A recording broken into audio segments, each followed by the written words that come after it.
You are watching the clock. Frozen.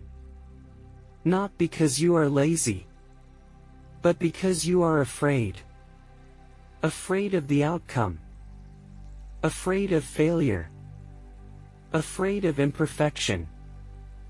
But what if the outcome is not the point? What if your attachment to it is the only true problem? Today, we seek peace in action from Karma Yoga. This is the anxiety of the modern world.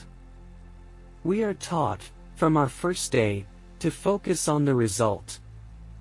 The grade. The promotion. The finished product. So, when we face a task, we don't just see the work. We see the judgment that follows. We see the possibility of failure. We see the imperfection. We see the criticism, from others, and from ourselves. And so, we freeze. We procrastinate. We tidy the desk. We check emails, again. We do anything to avoid that moment of potential judgment. This fear, it is a heavy burden. It makes the simplest task feel impossible. It steals the joy from the act of creating. We are trapped, not by the work itself, but by our thoughts about the work. We are chained to the future.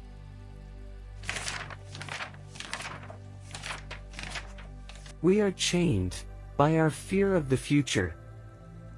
But what if the path to peace is not found in controlling the outcome, but in surrendering it?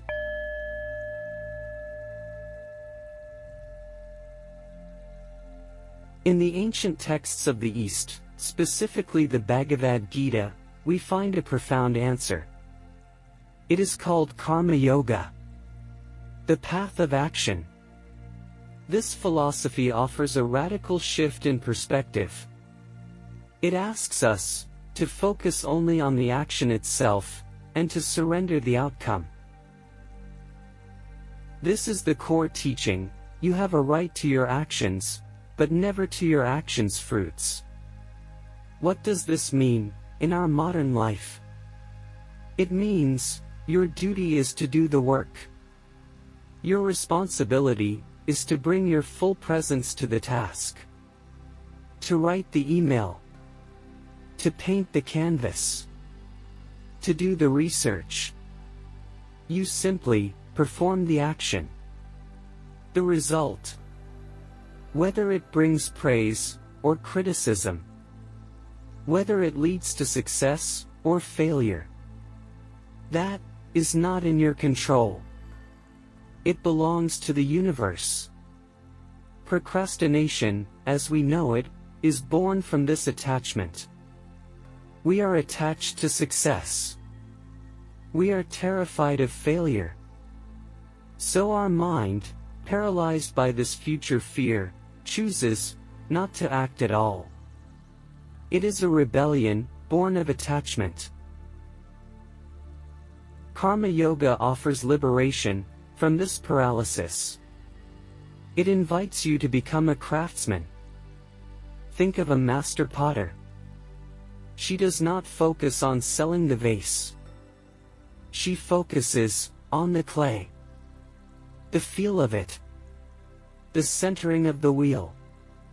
The pressure of her hands. Her devotion is to the act of creating. She is fully present in the process. The vase is simply a byproduct of her present, focused attention. This is the secret. Find joy, not in the destination, but in the step. Find peace in the doing. This frees us from the fear of failure. But what about the work itself? What if the task is simply boring?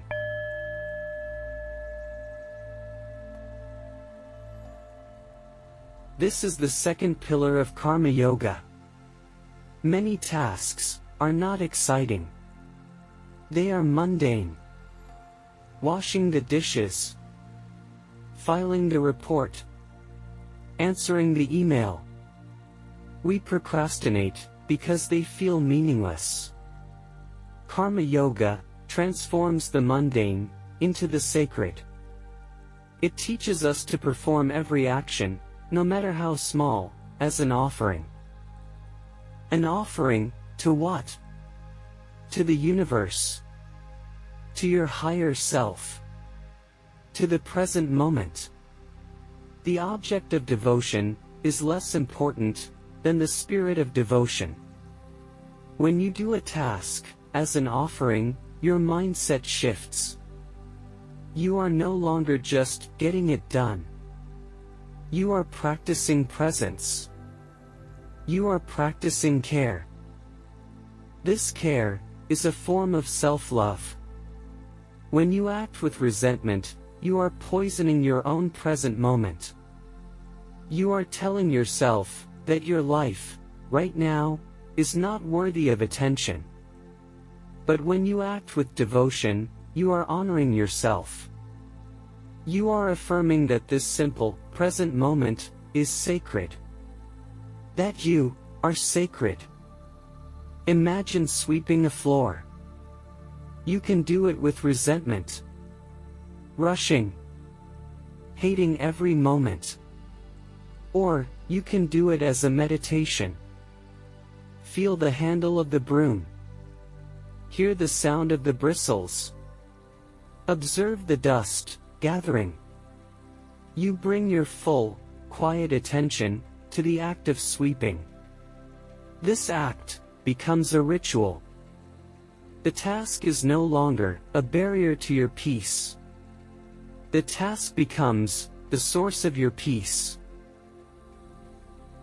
Think of another task. Washing the dishes. You can rush, clattering the plates, splashing water, your mind already in the next room. Or, you can treat it as a ritual. Feel the warmth of the water on your hands. Notice the light reflecting on the soap bubbles. You are not just washing a dish. You are practicing the art of being here. This is the devotion. This is how we find meaning in the small things. We stop waiting for important work and realize that how we do anything is how we do everything. There are no small tasks, only small states of mind. We bring our devotion to the now. We are what we repeatedly do. Excellence, then, is not an act, but a habit. So how do we build this habit in our daily, chaotic lives?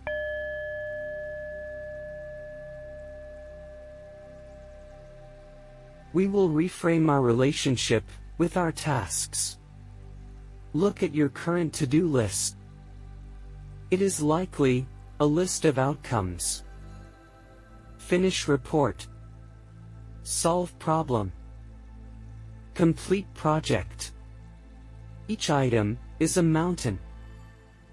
A future destination that we dread climbing. This is a list of attachments. Let us create a new list. A process-oriented list. This is the practice of Karma Yoga. Instead of finish report, you will write. Engage with research for 45 minutes. Instead of write the chapter, you will write. Sit with the keyboard for 30 minutes. Do you see the difference? The first list demands a result. This new list only asks for your presence. It is not a goal of completion. It is an invitation to engage. This, you can always do. Finishing the report is uncertain. It is overwhelming. But, sitting for 30 minutes? That is achievable. That is gentle. When you sit, your only duty is to honor that time. Your only goal is the process. If the mind wanders, gently bring it back. There is no failure. Only practice. You are detaching from the fruit of your labor. You are finding peace in the labor itself. The report will get done. The chapter will be written. But they will be born, not from fear, but from quiet, consistent presence. This is how you act, without anxiety. This practice helps us reframe the task. But how do we reframe the space in which we perform the task?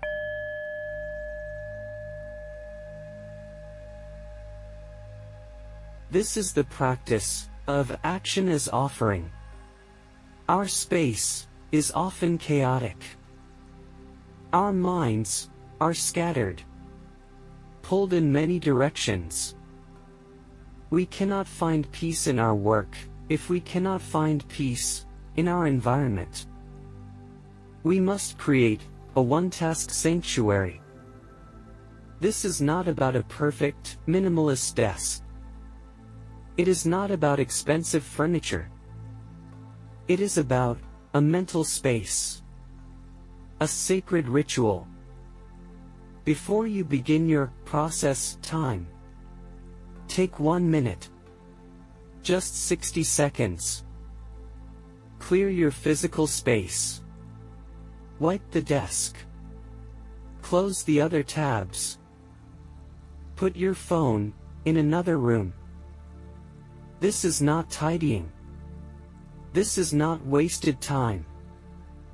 This is preparing for a ceremony. It is an act of respect for the task and for yourself. Then, sit. Close your eyes. Take one slow, deep breath. And set your intention. For the next 30 minutes, this task is my entire world.